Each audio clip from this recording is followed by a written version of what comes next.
Hello दोस्तों, नमस्कार। हमारे चैनल में आप सभी का स्वागत है। मैं आरती शुक्ला आप सभी को एक लोकगीत सुनाने जा रहे हैं। जैसा लगे कमेंट करके जरूर बताना कि पुरानी पेंशन ये मोदी जी बहाल करा, जनता का निहाल करा ना। पुरानी पेंशन ये मोदी जी बहाल करा, जनता का निहाल करा ना।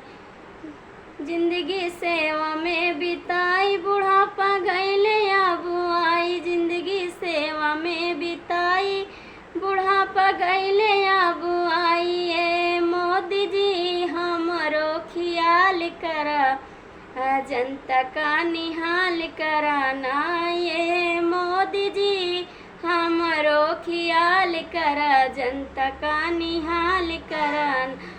पुरानी पेंशन ये मोदी जी बहाल करा, जनता का निहाल कराना। जब हाथ में रुपया तब बाबू भाई, या जब हाथ में रुपया वो बाबू भाई भैया। ये मोदी जी हमरो ख्याल करा, जनता का निहाल कराना। ये मोदी जी हमरो ख्याल करा, जनता का निहाल कराना। अइली बड़ी महंगाई नाई, घर में है एक पाई। अइली बड़ी महंगाई, घर में नहीं एक पाई। ए मोदी जी तनिका ख्याल करा, हमरो ध्यान कराना।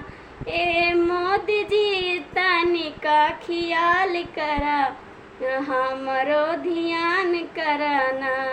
ए मोदी जी तनिका ध्यान करा, हमरो ख्याल कराना।